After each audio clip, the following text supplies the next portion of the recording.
자, 여기 그 여러분 교재 153페이지부터 좀 볼게요. 153쪽. 153쪽에 비판적 사고와 글쓰기라고 나왔잖아요. 자, 153쪽. 그래서 이제 비판을 많이 해야 된다는 거예요. 그러니까 우리가 글을 쓸 때 비판, 우리가 이제 영어로도 criticize란 말 쓰는데 이 비판한다는 뜻이 이게 편집이 없이. 쉬는 시간이 너무 짧아. 근데 이런 게 더 재밌는 거예요. 막 바쁠 때 막 이런 게 돌이켜 보면. 네. 그러니까 제가 이제 더 막 쉬고 싶어도 여기 문 셔터 내려버려요. 어쩔 수 이해하셔요. 이게 막 12시까지 하면 제가 천천히 하겠는데. 하여튼 크리티사이즈라는 게 이게 비판하다. 이거 참고로 아는 거예요.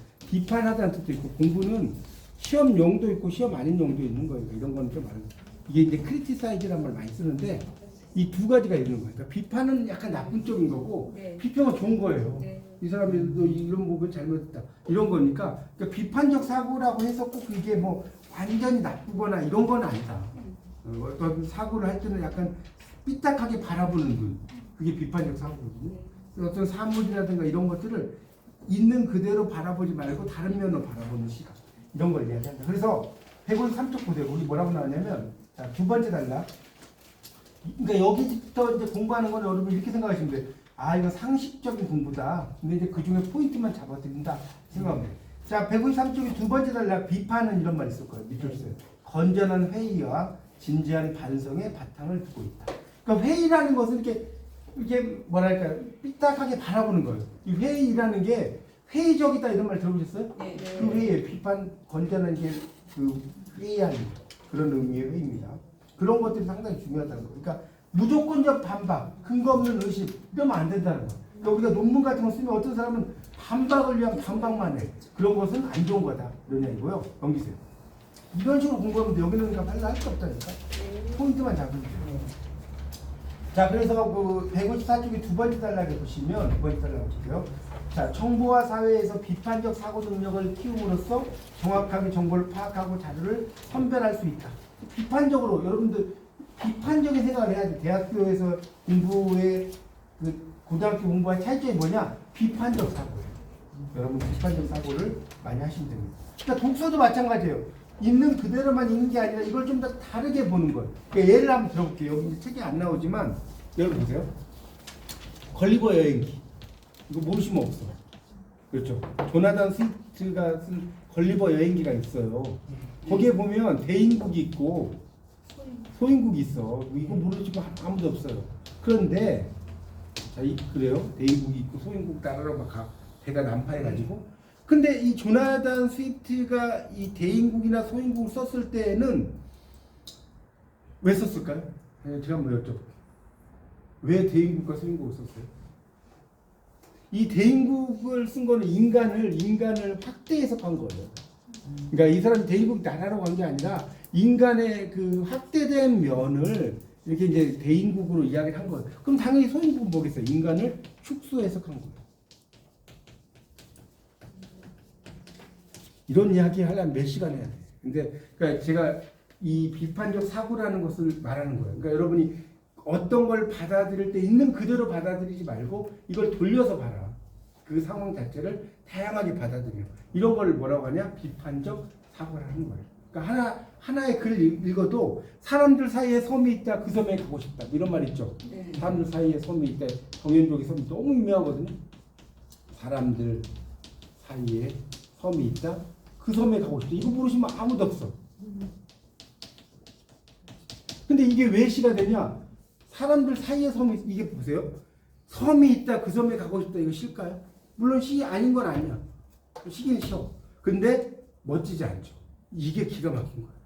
사람들 사이. 그러면 이 섬이라는 게 그냥 우리 말하는 섬이 아니죠. 1번은 아일랜드의 섬이지만 2번은 사람과 사람들 사이의 대화의 연속이고 3번은 사람들과 사람들 사이의 대화의 단절이야. 여러분 섬에 갔다가 다음날 와봐요. 막.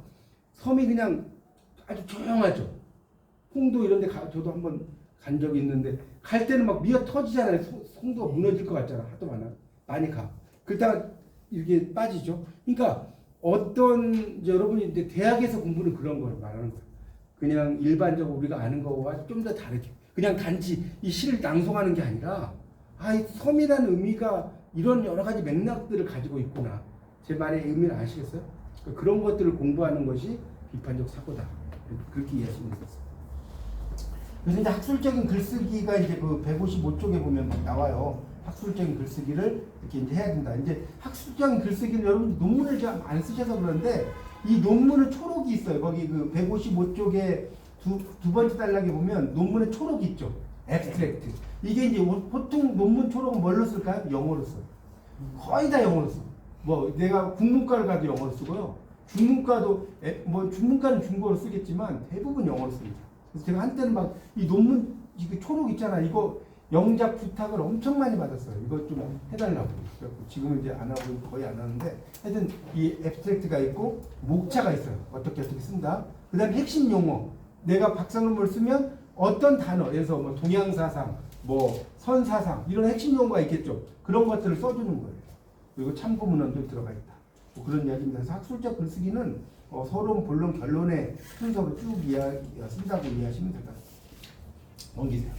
자, 그래서 이제 비판적 사고라고 하는 것의 기술은 뭐 사실과 가치 판단 뭐 이렇게 나오고 있어요. 사실도 있고 가치를 판단한다는 거예요. 가치. 이것의 가치가 어떤 것이다라는 것을 판단하는 거. 이런 것들이 비판적 사고에서 중요하다는 거죠.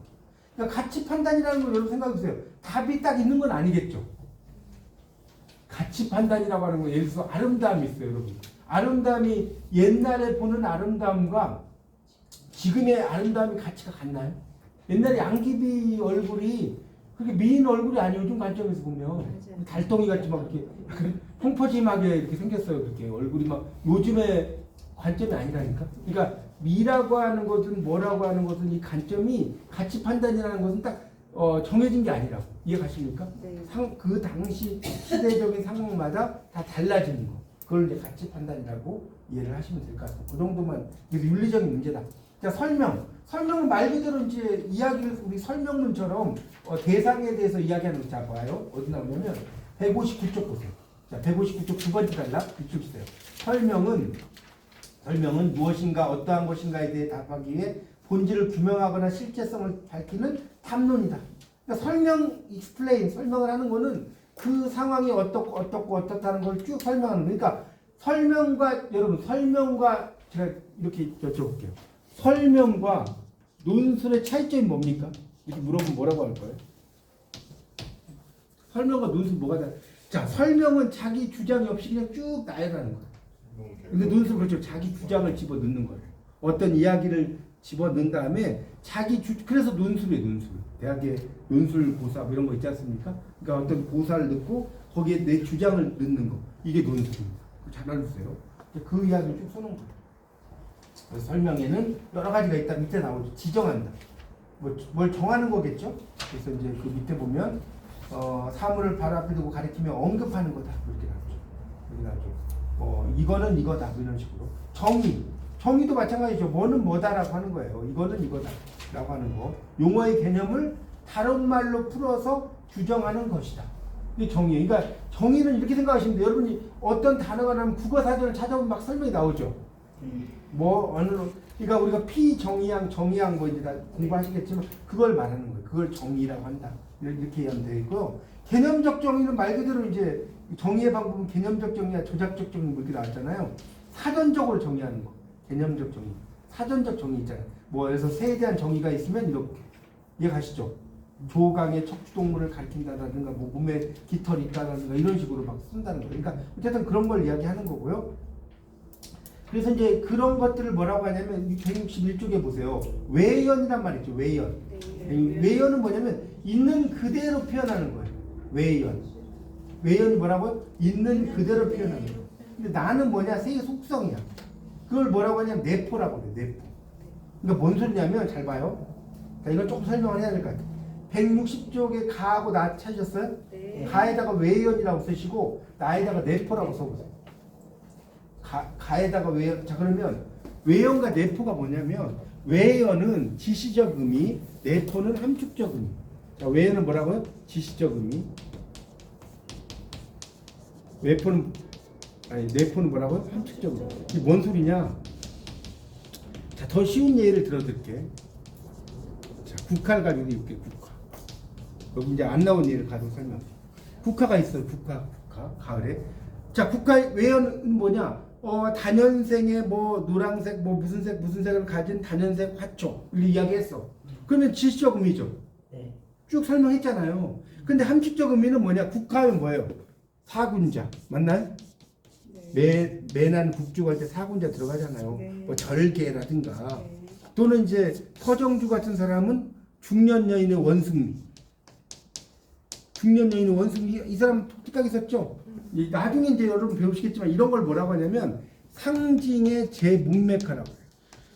상징을 했어 얘는. 근데 완전히 자기 마음대로 자기의 관점에서 써버렸어. 그거를 상징의 제문맥화라고. 있어 보이죠 말이? 그러니까 상징을 했는데 딴 사람이 쓰지 않는 자기만의 관점으로 국화의 의미를 만들어버렸잖아. 이제는 돌아와 거울 앞에서 내 누님같이 생긴 꽃이요 이거 아닙니까? 네. 얼마나 멋있어요. 국문학 공부 멋있다니까요. 상징의 제문맥 뭐 이런 말 나오잖아요. 하여튼 그러니까 다시 말하면 가는 새가 어떻다 이야기한 거니까 외연이고 나는 이 새의 속성이라고 할까요? 그러니까 나가 이제 내가 뭔 소리인지 모르겠다. 새의 속성. 그 다음에 가는 눈에 보이는 새의 특징. 아주 쉬운 말로 하자면.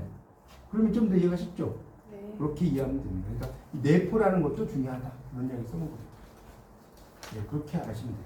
그 다음에 이제 162쪽에는 산소에 대한 이야기 써놨어요. 산소가 뭐냐?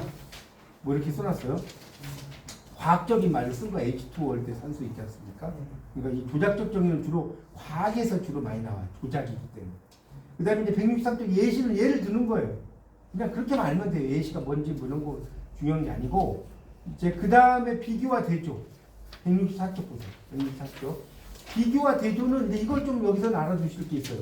이제 시험에 가끔 나오는데 두 번째 줄에 보세요. 비교는 찾았어요? 164쪽 두 번째 둘 이상 되고 시간이 바빠서 좀 빨리 가도 이해하세요. 비교는 둘 이상의 대상들 간에 존재하는 유사점과 차이점을 지적하고 분석하는 것이다. 이게 비교예요. 근데 대조는 그 차이점을 드러내어서 양자 두 개 사이의 본질을 밝히는 것이다. 그러니까 비교는 공통점, 차이점을 지적하고 분석하는 것이고 대조는 그 차이점을 드러내어서 이 두 개의 어떤 특징들 이런 것을 밝히는 거다. 이렇게만 알면 되고 밑에 막 뭐라고 나온까지는 여러분 뭐 그건 나중에 시험 끝나고 공부하실 테고 비교와 대조의 그런 차이점이 어떤 건지 알아두시면 좋겠고 시험에 잘 나오는 게 자 이제 보세요. 좀 잘 나오는 게 있어요. 166쪽 여기 보면 구분, 분류, 그다음에 분석이 있을 거예요 아마. 네. 자 166쪽 5번 별표 하나, 167쪽에 6번 분석 별표 하나 이렇게 해놓으세요. 그래서 요거 물어보는 문제가 한 문제씩은 꼭 나오는 문제예요. 자 보세요. 자 구분이 뭐고 이런 거 한번 찾아보자고요. 자 저기 두 번째 줄 나와요. 자 구분과 분류는 나오죠. 네. 여러 대상을 일정한 원리에 따라 나누어서 대상들 상호 간의 관계나 밑줄 치세요. 대상이 전체에서 차지하는 위치를 드러내는 기술 방식이다. 이렇게 이제 그걸 두 개를 설명했고 좀 더 부연 설명해 볼게요. 구분 동그라미 치세요. 공통된 특성을 중심으로 같은 차원에서 나누어 설명하는 거. 분류 동그라미 치세요. 개별적인 특성을 일정한 질서에 따라 묶어서 설명하는 거. 그러니까 구분은 공통적인 그 특성 이렇게 이해하면 돼요. 네. 구분은 공통적인 특성. 그러니까 분류는 뭐예요? 개별적인 특성 이렇게 이해하시면 됩니다. 그러니까 90이에요. 90. 뭐 90탄이든 뭐 90. 네네네. 그래서 구분하면 공통된 특징. 그럼 분류는 그러니까 이걸 공부할 때 제가 이야기했잖아요. 공부를 객관식을 위해서 공부할 때는 다 하는 게 아니에요. 구분이 공통이잖아. 그렇죠? 그 분류는 개별이겠지. 이걸 뭐 90 분계 막 이러지 말고 90탄 이렇게 하나 딱 외워두시면 이렇게 공부 이렇게 하는 거라니까 진짜. 하나 나머지는 이렇게 하는 거겠지. 자 그럼 분석은 뭐냐? 자 167쪽 보세요. 이게 나온다니까 시험에. 그래서 이게 나오면 공부 안 하면 틀리기 딱 좋아야 하는 거야. 그게 그거 같잖아. 비가 오면 생각나는 그 사람 세 글자로 개가 개잖아. 개가 개 같단 말이야. 자 분석은 자 하나의 사물이나 개념을 이해시키기 위해서 얽혀 있거나 복잡한 요소를 특정한 관점에 따라 나누어서 기술하는 방식. 그러니까 결국 뭐냐 분석은 나누어서 이해하는 데 초점이 있는 게 아니라 유기적인 관계를 살펴보는 데 초점이 있다. 나오죠. 유기적이란 말이 뭐라고 했어요? 제가 한번 이야기한 것 같은데 유기적 네 번째 줄. 유기적. 기억 안 나요? 유기적은 뭐냐면 긴밀하게 연결된. 긴밀하게 여러분 이제 국문학 공부를 할 때는 뭘 잘해야 되냐? 용어를 이제 1학년이시니까 많이 아셔야 돼. 그래야지 2, 3, 4학년이 뭐 베이스가 있어야지 위로 올라갈 거 아닙니까? 그래서 이 용어들의 의미를 많이 알아두세요. 아, 유기적이다. 긴밀하게 연결된 거구나. 그렇게 이해하시면 돼요. 그래서 그 개념을 이해시키기 위해서 얽혀있거나 복잡한 요소를 특정한 관점에 따라서 기술하는 방식인데 분석은 전체를 이야기해서 유기적인 관계. 그러니까 여기서 포인트는 뭐냐? 분석 동그라미 쳐봐요. 유기적 관계 동그라미 쳐봐요. 그러니까 분유야 분유. 우유 분유할 때. 아 분석 유기적인 관계. 공부 그렇게 하면 된다니까. 밑에 어쩌고저쩌고 알 필요 없어 그런 거. 분석 유기적 아, 관계. 분석 유기. 분유 먹이자는. 을 외우자. 그렇게 하시면 돼요. 됐어요. 그럼 끝나요. 분유 괜찮아. 분유. 구봉탄 분유. 안 나오죠. 이것만 외우냐고 이것만. 그러니까 방송대가 문제가 숫자지 지식이어가지고 졸업하고 나면 아니 이제 시험이 끝나잖아. 그러면 네. 뭘 배웠지 생각도 당연히 안 나고 무슨 과목 배웠지 생각하는데 2박 3일 걸려요. 자 168쪽 논증의 방법인데 논증은 논리적으로 증명하는 거예요. 논증. 아 논증이란 말 논리적으로 증명하는 거다. 이것만 알면 돼. 논증. 그래서 이유를 더 밝히겠죠. 근데 이제 169쪽에 명제란 말 나와요. 명제란 말이 있어요. 그러니까 명제라는 것은 공정성을 가져야 돼. 개인의 의견이 아니라. 공정. 이거 뭔 소리냐면 좀 밑으로 가서 밑에서 한 네 번째 다섯 번째 줄에 보면 예를 들어 이런 말 있을 거예요. 169쪽에 피겨 스케이팅은 가장 아름다운 스포츠 종목이다라는 진술을 명제라고 보기 힘들다. 왜냐하면 아름답다는 것은 명백하고 객관적인 기준에 따라 내려진 판단으로 볼 수 없기 때문에. 그러니까 명제는 여러분 이제 수학 시간에 많이 배웠어요. 뭐 1에서 10까지의 뭐 자연수의 집합 뭐 이런 거 있지 않았어요? 어렴풋이 생각해 보세요. 그게 명제라는 건 딱 이렇게 뭐 그 가치에 따라서 이게 쓰는 거예요. 근데 이 명제는 사실 명제, 가치 명제, 정책 명제가 있다는 거예요. 여기서도 시험에 이제 가끔씩 나와요. 그러니까 이걸 딱 주고 이게 사실 명제냐, 뭐 정책 명제냐 이런 문제가 시험에 딱 나오기 좋잖아요. 네. 자, 뭔 소리냐 보세요. 170. 근데 이거 어려운 게 아니라 이해하면 돼. 자, 인간은 사회적 동물이다. 인간 동물이다 맞죠? 네. 그 다음에 한국전쟁 50년에 발발했다. 맞죠? 네. 그런 걸 이야기해요. 그러니까 그런 것들이 어때요? 쭉 실제로 이어진 거예요? 안 이어진 거예요? 이루어졌죠? 그러니까 사실 명제. 네.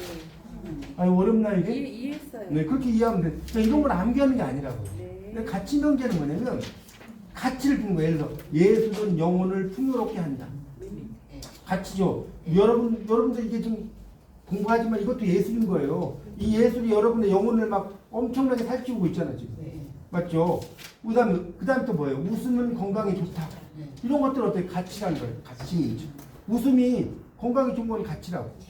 자, 여기까지 어렵지 않죠? 네. 이거는 웃음이 건강에 좋다라는 것이 어떤 가치라고 가치. 그다음에 정책이라고 하는 것은 당위성이라는 거. 그러니까 정책은 아주 쉬워요. 어떻게 하면 되냐면 뭐뭐 해야 한다 이런 말 들어가면 무조건 정책이야. 그러니까 정책은 거기 보세요. 제 말이 거짓말인가? 자연을 보호해야 한다 나왔죠. 보호해야 한다 나오잖아요. 네, 네. 인권은 존중되어야 한다 나오죠. 나오죠. 네. 뭐뭐 해야 한다가 들어가면 다 정책. 그러니까 정책은 뭐뭐 해야 한다가 나온다. 당위성. 네, 당위성. 졸렌이라고 독일어로 뭐뭐 해야 한다는데 정해죠. 정책 해야 한다. 정책 해야 한다. 이렇게 그러니까 공부를 이렇게 하는 거라니까. 이게 여러분이 이제 이런 식으로 딱딱딱 공부를 해놓으면 딱 시험에 나오잖아. 아 정책해야 한다. 이렇게 답을 찾는 거라니까. 아시겠죠? 정책은 해야 한다니까. 자, 그다음 논거는 논리적 근거. 논거란 말이 있을 거예요. 논리적 근거를 논거란 말 써요. 거기 170쪽에 논거, 논리적 근거. 이제 추론은 이제 어떤 사실에서 이제 결론을 가져온다. 뭐 이런 정도로 이해하시면 되고, 논박 171쪽. 논박은 논리적으로 반박한다는 뜻입니다. 거기 171쪽이 논박이란 말 있을 거예요. 네. 논리적으로 반박한다. 그러니까 논리적으로 반박하는 거니까 뭐 이거는 그 뭡니까 뭔가를 비판하기 위한 비판은 아니에요. 그러니까 실제로 박사 논문을 쓰거나 이럴 때는 논박이 엄청나게 많이 들어와요. 네. 저도 이 박사논문 이렇게 쓰면 막 발표하면 예비 발표 이런 말 하면 이거 듣고 있으면 완전 내가 죄수야 죄수. 막 엄청난 뭐 질문이 오는데 막 좀 약간 자괴감 느껴져요. 논문 발표. 누가요? 뭐 교수님들이? 교수든 뭐 님이든 뭐 학생들이든 엄청나게 막 파고 들어온다니까. 근데 내가 그걸 답변을 해야 돼. 나는 이런 입장이다. 거기서 이제 뻘쭘하면 이제 다음 학기 쓰는 거야. 그때 자, 하여튼 그렇습니다. 논증이라고 하는 것이 있는데 논증, 결론. 그래서 이 논증이라고 하는 여기서 이제 또 중요한 게 귀납 논증 보세요, 여러분. 네. 이 귀납 논증, 연역 논증 이걸 좀 설명해 드릴게요. 자, 귀납이라고 하는 것은 이것도 이제 쉬워요. 귀납은 구체적이고 개별적인 사례를 열거해서 그러한 사례에서 찾아낼 수 있는 보편적인 것을 추리해요. 그러니까 이게 이제 여러분 헷갈릴 때는 이렇게 생각하면 돼요. 귀납이잖아요, 귀납. 이것도 쉬운 방법이 구체적이에요. 귀납. 그러니까 이 귀납하고 연역이 막 헷갈리거든요. 그러니까 보세요. 귀납은 구체적이잖아요. 둘 다 기읍으로 시작돼. 귀납은 구체적. 아니 어이가 없어도 맞는 건 아니에요. 네. 아니 이게 지금 이렇게 아시잖아요. 나중에 안 헷갈린다니까. 그래서 말씀드리는 거예요. 귀납이라는 것은 구체적인 어떤 사실에서 시작되고 연역이라는 것은 이제 그 반대겠죠. 연역이. 그러니까 무슨 소리냐면 봐보세요. 175쪽 보세요. 연역. 네, 연역은 있어요. 연역 논증. 알고 있는 하나 또는 둘 이상의 명제를 전제로 명확히 규정된 논리적 형식에 근거해서 새로운 명제를 가지고 온다는 거잖아요. 연역적 초리에는 밑에 보면 이런 말 있어요. 대전제, 소전제, 결론이 나올 거예요. 네, 있어요. 그러니까 뭔 소리냐면 자 보세요. 대전제 모든 사람은 죽는다. 그 다음에 소크라테스는 사람이다. 그러므로 소크라테스는 죽는다. 이 결론이잖아요. 그러니까 연역 논증은 우리가 알고 있는 그런 명제 모든 사람은 다 죽잖아요. 모든 사람이 안 죽은 사람이 없잖아요. 그렇죠? 일반적인 그러니까 이렇게 생각하시면 돼요. 더 쉽게 말하면 연역 논증은 일반적인 어떤 이론에서 시작돼요. 그럼 좀 더 이해가 쉽지 않나요? 네. 모든 사람은 죽어. 일반적이잖아요. 그 다음에 소크라테스가 사람이야. 조금 더 이제 구체적이죠. 그러므로 소크라테스는 죽는다. 그렇죠? 뭔 말인지 이해가요? 네. 그런데 이게 연역인데 그 귀납 논증은 이렇게 되는 거예요. 소크라테스는 죽는다. 구체적으로 딱 이야기해. 소크라테스는 죽는다. 소크라테스는 사람이다. 그러므로 모든 사람은 죽는다. 뭔 말인지 이해가요? 그러니까 제 개념의 차이점 아시겠어요? 귀납은 구체적인 걸 들어간다니까. 아예. 구체적인 거. 그렇게 생각하시면 됩니다. 네. 그래서 시험 문제 되게 잘 나와요. 이게 제가 이야기하는. 왜냐면 귀납 논증하고 연역 논증이 이게 막 헷갈리거든요. 그래서 시험 보면 이게 안 고쳐도 틀리고 고쳐도 틀려. 지금 맞잖아. 안 고쳤는데 고칠까 말까 하다가 고치지 말아요. 어쨌든 그러니까 중요한 건 그 개념을 이해하면 끝난 거예요. 알겠습니다. 네, 그걸 그렇게 아시면 됩니다. 그러니까 연역은 일반적이다 이렇게 좀 이해하시면 크게 어렵지 않을 것 같습니다. 자 그래서 이제 여러분 교재 그 177쪽을 보세요. 177쪽이 문제가 나올 거예요. 네. 문제가 나오는데 자 이제 예를 들어서 이제 3번 다 이거 할 수 3번 이제 보세요. 3번 정책 명제. 아까 정해라고 그랬죠. 네. 야 몇 번 답이에요? 그렇죠. 이게 한 문제당 1분이에요. 1분 걸려요, 1초 걸려요. 아니까. 알면 1초밖에 안 걸린다니까. 이걸 어느 세월에 이걸 다 보고 있습니까? 옛날에 그 김부하가 어느 세월에 해갖고 떴잖아요. 어느 세월에 이걸 다 읽고 있어요. 정책 해야 한다. 제 말이 맞아 틀려요. 해요. 맞아요. 해요. 정의에만 끝났잖아요. 그렇게 공부 그렇게 하는 거라니까. 여러분 책을 막 열심히 읽는다고 그게 공부가 아니에요. 그러니까. 아니, 열심히 그렇지. 읽는데도 안 네, 돼. 저는 방송대 8개까지 졸업했어요. 그러니까 제 말을 믿으세요. 제 말 진리입니다. 자, 그다음에 이제 그렇게 하고 그러니까 분류에 이거 보세요. 이게 분류에 대한 설명으로 적잖아요. 이렇게 나오잖아요. 이렇게 나온다니까. 네. 2번에 분류. 그러니까 분류. 그러니까 이 유는 여기 안 나왔지만 개별적인 특성을 질서에 따라 분류라는 것은 뭔가를 묶어내는 거라고 그랬잖아요. 그렇죠? 개별적인 특성을 찾아낸 게 아니네 이거는. 아니 그 분류는 분석이잖아요. 분류가. 무조건 분이니까 아니라. 아, 여기 지금 보세요. 167쪽 보세요. 분이니까 167쪽 보세요. 거기 분석 나왔죠. 분석 6번에 분석이 나왔는데 그게 유기적 관계라고 했잖아요. 유기적 관계고 그다음에 분류는 거기 아까 제가 분석이래. 분석에서 분류래. 자장 166쪽을 166쪽을 보세요. 시간이 없으시죠.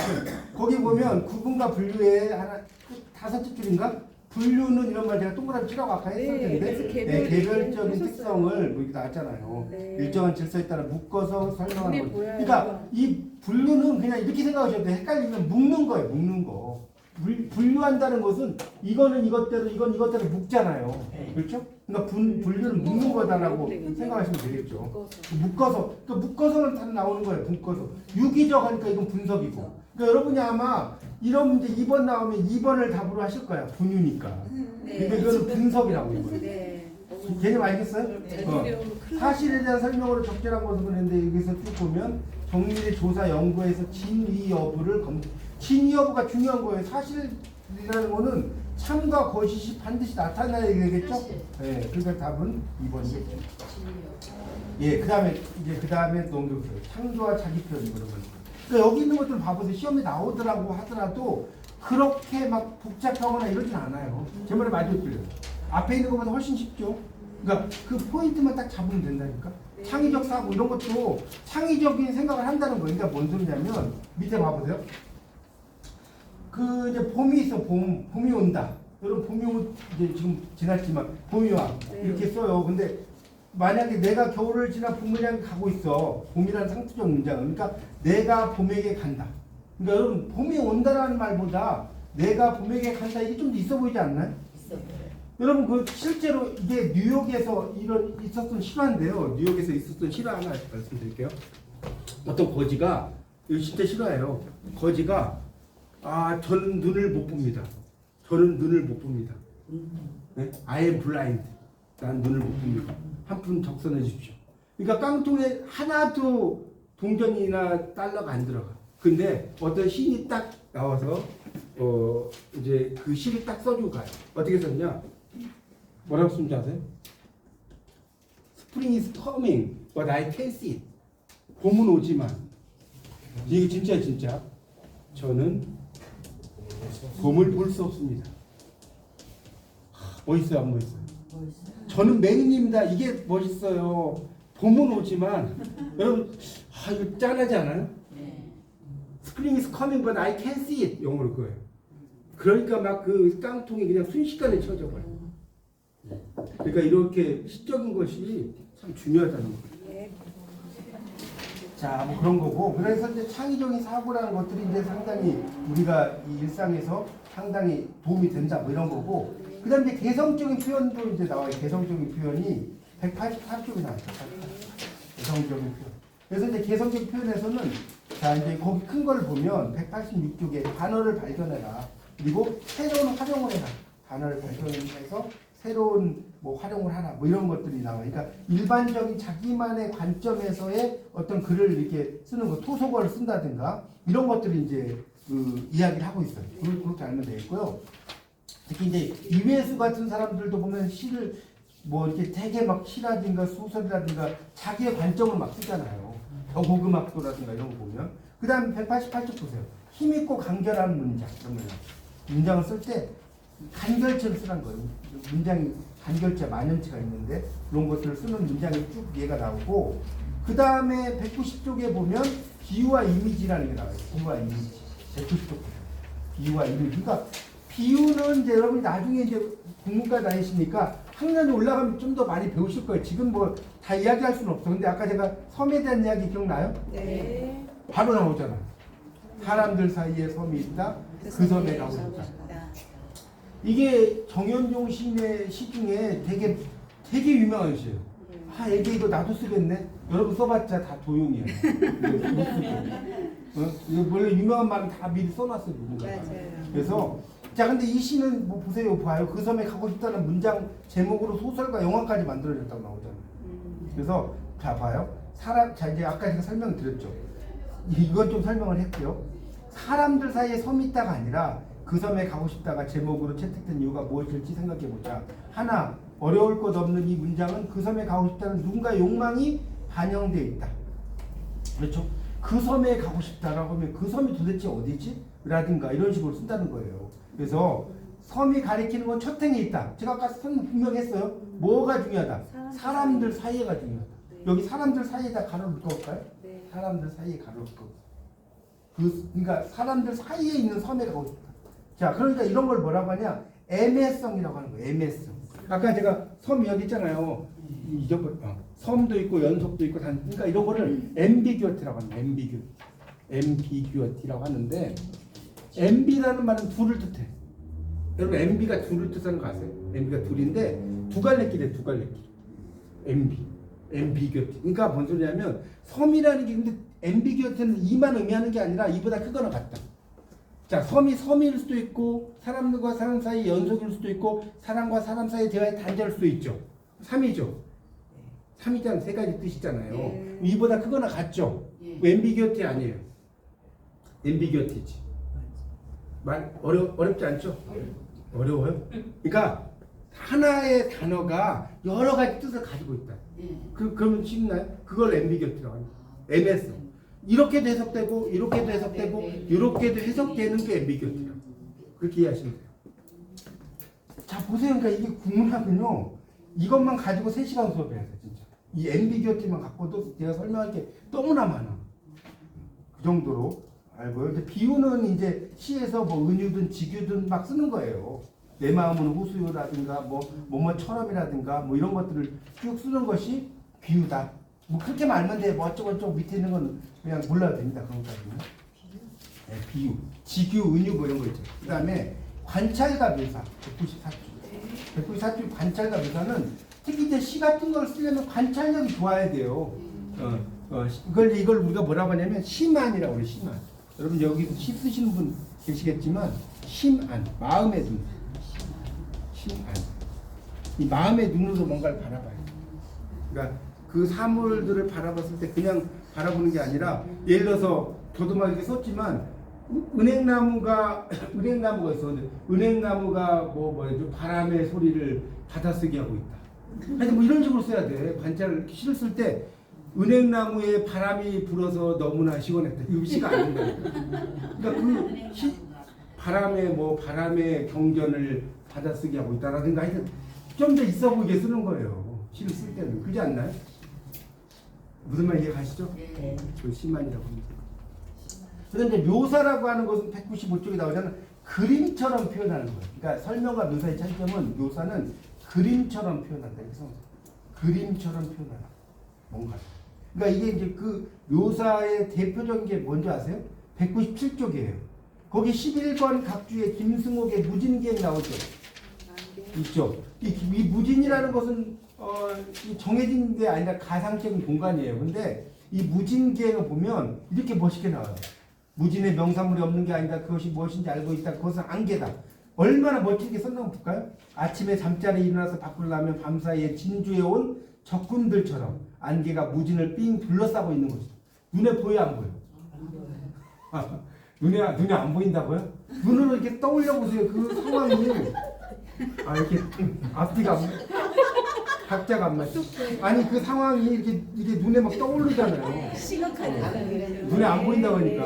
마음에 보이냐고 그러고 이제. 마음에 보여야 돼. 알겠습니다. 야, 이제 불교적 심한까지. 좋아요. 심한. 보세요. 하여튼 읽어보면 기가 막히단 말이에요. 그렇죠? 이런 것을 뭐라고 하냐면, 그래서 밑에 보세요. 안개를 밤사이에 진주해 온 적군. 표현 멋지지 않나요? 한이 있어서 매일 밤에 찾아오는 여자 귀신이 뿜어내놓은 입김이래. 기가 막히. 좀 여자 귀신이야 좀 있어 보이지. 남자 귀신은 별로 안 있어 보이지. 이런 식으로 되게 그림처럼 표현하는 것이다. 이렇게 이해하시면 됩니다. 그런 내용들 정도만 여러분이 알아두셔도 돼요. 그래서 봐봐요. 이제 문제가 이렇게 나와요. 자, 문제가 연습 문제가 나올 거예요. 연습 문제가 이게 네 문제가 나오는데 할게요. 창의적 사고의 기능으로 볼수록 창의적은 남들과는 좀 다른 관점으로 보라고 그랬잖아요. 네. 그러니까 여기 보면 융통성 있고 유창성, 정교성, 논리성인데 논리성은 이건 창의적 사고라든가 논술적인 표현이라든가 이럴 때 그 논술의 표현이라든가 이럴 때 쓰는 거예요. 자, 이거 아까 제가 좀 넘어갔는데 어디 있냐면 182쪽을 한번 볼까요? 182쪽을 보세요. 거기 그 두 번째 단락을 보시면 182쪽에 두 번째 단락을 보면 창의적 사고 기능으로 이런 말 있죠. 밑줄 있어요. 유창성 있을 거예요. 융통성, 독창성, 정교성 등을 둔다. 유창성은 짧은 시간에 문제를 해결할 수 있어. 독창적 아이디어. 융통성은 뭐예요? 다양한 해법을 추구해. 독창성은 사고의 새로움이다. 이렇게 써놨죠. 이런 것들이 있어야 된다. 그러니까 이 창의적인 사고는 논리적으로 이게 뭔가를 풀면 안 돼. 아까 얘기했잖아요. 뭐 바람이 뭐 은행나무 밑에서 바람이 불었다. 이거는 논리적으로 썼지만 그렇게 쓰면 안 된다는 거. 아시겠죠? 그러니까 좀 더 다른 거 있죠. 이런 거 생각하시면 돼요. 참신하고 힘 있는 글을 만들기 위한 방법을 볼 수 없는 거예요. 호수니까 제가 말씀드렸지만 이걸 공부할 때는 이런 문제는 여러분이 그냥 상식으로 풀 수 있다니까. 1, 2, 3, 4잖아요. 4번 봐봐. 기교와 장식을 살리고 접속사를 많이 쓴다? 참신하는데 막 기교, 장식은 너무나 눈에 보이는 것 같죠? 기교를 쓰고 뭐 장식을 살리고 접속사를 쓰고 해보세요. 그러면 참신하고 힘있는 글을 만들기가 쉽진 않겠죠? 네. 그렇잖아요. 그러니까 답은 4번인 거예요. 상투적인 표현을 벗어나 새로운 활용을 하고 연결시키는 표현을 빼고 간결하게 써야지 좀 눈에 잘 보일 거 아닙니까? 네. 생생한 느낌을 전달해. 개성도 살려. 네. 자, 묘사에 대한 설명으로 적절하지 않은 거예요. 쭉 보면 대상에 대한 느낌이나 정서를 항지할 뿐 아니라 의미와 가치를 만들어내. 대상과 세계에 대한 글쓴이의 태도, 가치관을 결정돼. 근데 여기 보세요. 3번을 보니까 현란한 수사와 비유를 동원한다라고 했어요. 그러니까 물론 뭐 수사라는 비유를 쓰긴 써. 그렇지만 그렇다고 해서 묘사를 할 때 현란한 것이 좀 걸리잖아요. 현란한이잖아요. 그 다음에 전체와 부분 정보를 잘 맞춘 거. 효과적으로 묘사하기 위한 방법으로 적절한 것은 있는데 이것도 쫙 보세요. 여기 2번을 보니까 상투적이거나 간섭화된 묘사는 피해야 되겠죠. 눈에 뻔한 그런 말투라든가 관습화된 묘사 있잖아요. 이런 것은 우리가 그 너무나 똑같은 묘사는 쓰는 게 안 좋다는 거예요. 뭐 앵두 같은 그 입술 뭐 예쁘기도 하죠. 뭐 이런 거 있잖아요. 네. 그런 걸 쓰면 안 된다는 거예요. 너무 남들이 똑같이 쓰지 않고 나만의 관점으로 이해가십니까? 뭐 그렇게 쓰는 거 이런 것들이 중요하다. 그런 이야기입니다. 보세요, 제 말이 이해가잖아요. 어려운 내용이 별로 없다니까요. 거기 그 뒤에 학술적 글 쓰긴 안 한다고 그랬죠? 네. 그러면 어디 학술적 글 쓰기 몇 페이지부터 보아야 되는 거죠? 안 하나? 224부터. 224부터? 알겠어요. 주제 선정부터 이제 보면 근데 학술적 글쓰기는 내가 논문을 쓰려면 어떤 주제를 선정할지 봐라. 여기서 크게 말할게. 이게 야 지금 시간 다 됐네. 학술적 글쓰기는 내가 어떤 주제를 쓸지를 딱 연구를 해야 돼. 여러분 이제 석박사 논문을 안 쓰셔가지고 정확히 모르시겠지만 내가 스타인백을 연구한다. 그럼 스타인백의 저 같은 경우는 석사 논문이 작품에 나타난 동양사상 조명 이렇게 딱 주제를 적고 썼어요. 박사 논문은 셀린저와 벨로 작품에 투영된 동양사상 조명 저는 이렇게 그걸로 박사학위 받았는데 그렇게 딱 내 아이디어를 딱 잡아야 된다고. 그것이 주제고 그러면 그러니까 이건 크게 봐야 다 볼 거 없다니까. 227쪽 보세요. 그러면 뭘 해야 되겠어? 내가 논문 주제를 잡았으면 자료를 찾아야 될 거 아니에요. 국내 서적이든 국외 서적이든 그런 걸 막 찾아라 이거예요. 자료를 찾아서 이것저것 봐라. 그리고 230쪽에 가보면 도서관 자료도 많이 검색해라. 도서관 자료들이 있을 거 아니에요? 도서관에서도 뭐 이것저것 뭐 특히 이제 리스를 검색하라는 게 235쪽 보세요. 리스라고 논문 리스가 되게 중요한 건데 리스에서 딱 검색을 하면 여러분 이제 자료 나중에 못 찾으시면 네이버에서 리스를 쳐보세요. 그러면 엄청난 자료들이 나와요. 그래서 거기를 검색해서 보시고 그래서 이거 아니에요? 이거 시험법이라고 하니까 11강 빼야 돼. 223까지. 203까지라고 그러더니 224부터는 시험 구간이에요. 네, 구간이에요. 전체예요, 예, 전체. 예. 나머지가 제일 그거만 제일. 200, 네. 200, 예, 200. 네, 계속 예, 하세요. 그래서 이제 그렇게 하고 그래서 이제 자료를 정리를 해라. 근데 이제 여기서 조금 이제 시험에 중요한 걸 좀 설명을 드릴게요. 자, 이제 뭐가 중요하냐면 자, 이 자료의 정리에서 237쪽에 자, 보세요. 자료의 정리 1, 2, 3 이런 말이 있을 거예요. 1번, 2번, 3번 나올 거예요. 그거는 좀 보셔야 돼요. 237쪽에 1번 직접 인용이나 밑에 있잖아요. 완전 인용을 할 때는 큰 따옴표를 써서 요약해라. 그 다음에 외국어를 든 자료나 이런 것을 할 때는 원문을 정확하게 기입해라. 외국어나 이런 것들을. 그러니까 이것도 그냥 보면 되는 거니까. 그 다음에 238쪽에 3번에 보면 연구 문헌이나 자료 문헌은 서지사항을 완벽하게 쓰라는 거예요. 그러니까 뭐 책이나 논문 제목, 뭐 출판사, 뭐 몇 페이지에 썼다든가 이런 거 있지 않습니까? 네. 그런 걸 쓰라는 거예요. 네. 그런 거 알면 돼. 그래서 논문에 이제 개요를 쓰는 거예요. 그래서 그 240쪽을 보시면 이렇게 서론부터 결론해가지고, 그러니까 이거는 뭐 논문이라기보다는 리포트 정도의 수준이에요. 강원도의 산이 어쩌고 하천이 어쩌고 1, 2, 3 해가지고 쭉 쓰는 거. 그런 걸 쓰라는 거예요. 뭐 그런 것만 좀 알면 됩니다. 그런 논문. 그리고 이제 논문은 서론 물론 결론인데 244쪽에 보시면 서론은 문제를 제기하는 거예요. 거기다 서론에서 땡땡을 써보세요. 244쪽 서론 2번 서론 땡땡하고 문제 제기 이렇게 써봐요. 문제 제기. 문제를 제기한다. 서론 2 서론 땡땡 문제 제기. 문제를 어떻게 제기하느냐. 그 다음에 본론 246쪽. 본론에서는 뭐냐면 문제를 제기를 했잖아요. 문제를 문제를 제기를 했으면 그 문제를 나열해야 돼. 그러니까 이 본론은 문제 나열해야 돼. 문제 나열. 문제를 나열해야 될 거 아니에요. 제기만 하면 안 되잖아. 그래서 어쩌고 저쩌고. 그러면 그냥 나열하는 게 아니라 아까 논거라고 했잖아요. 논리적 근거를 제시하는 거. 거기 1번 논거의 제시란 말 있지 않습니까? 네. 246. 아, 제가 좀 시간이 남으면 좀 천천히 가겠는데 참.